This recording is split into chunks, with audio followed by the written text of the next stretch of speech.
اور اے اہل جنت تم اس میں ہمیشہ رہو گے، اور یہ جنت جس کے تم مالک کر دیے گئے ہو تمہارے اعمال کا صلہ ہے، وہاں تمہارے لیے بہت سے میوے ہیں جن کو تم کھاؤ گے، اور کفار گناہ گار ہمیشہ دوزخ کے عذاب میں رہیں گے جو ان سے ہلکا نہ کیا جائے گا، اور وہ اس میں نا امید ہو کر پڑے رہیں گے۔ اور ہم نے ان پر ظلم نہیں کیا بلکہ وہی اپنے آپ پر ظلم کرتے تھے، اور پکاریں گے کہ اے مالک تمہارا پروردگار ہمیں موت دے دے،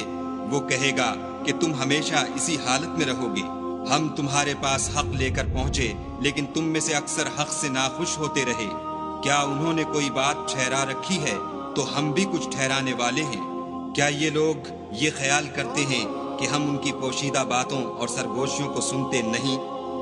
ہاں ہاں سب سنتے ہیں، اور ہمارے فرشتے ان کے پاس ان کی سب باتیں لکھ لیتے ہیں۔ کہہ دو کہ اگر خدا کی اولاد ہو تو میں سب سے پہلے اس کی عبادت کرنے والا ہوں۔